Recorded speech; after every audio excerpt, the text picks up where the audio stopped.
Nasa loob na po tayo ng Grab pala. No, binook ng amo ko yung Grab para sa akin. Pupunta ako ng terminal. See you there. Magulo yung buko. Anyway, hello everyone. Nasa terminal na tayo.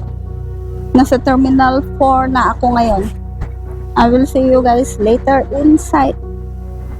So, papasok na ako sa sa loob. Diyan Diyan ako papasok.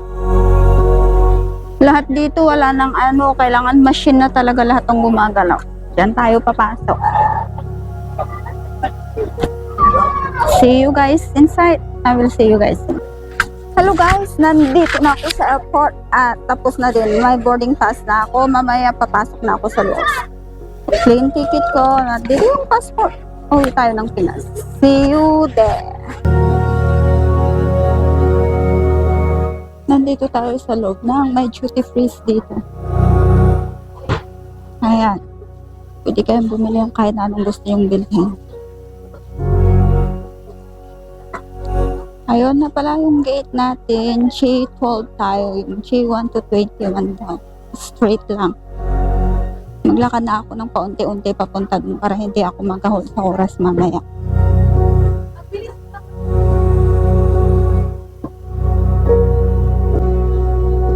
Hello! Nandito na tayo sa loob. Ay, hanapin ko yung sa gate 12 daw ako.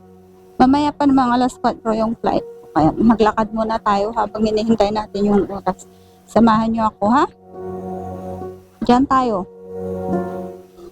Tignan nyo. Ang dami pwedeng bilhin dito. May mga perfume, cosmetics. Gustong bumili ng alak dyan.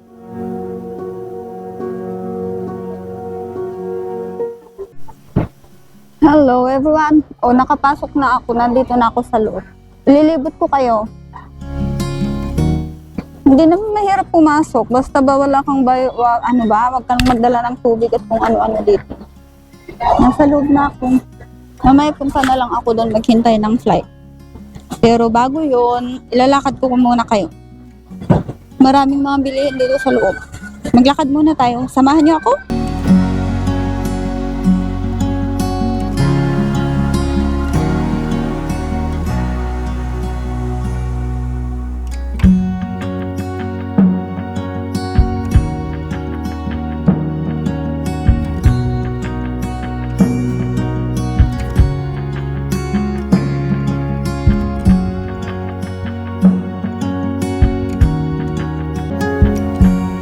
Yan.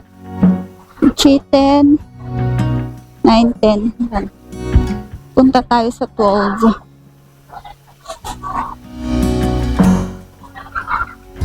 910. Doon yung atin. G12. Ang ganda ng upuan nila dito, Dito yung waiting area. Nasa Terminal 4 tayo. Mag-CR muna tayo.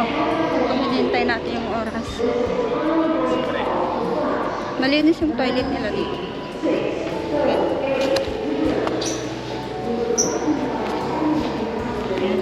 May upuan pa sila dito.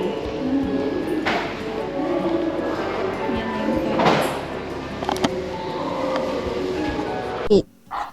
Pupunta na ako dun sa gate. Maghintay dun. Mahirap maglakad, nakakapagod. See you guys later in the Philippines.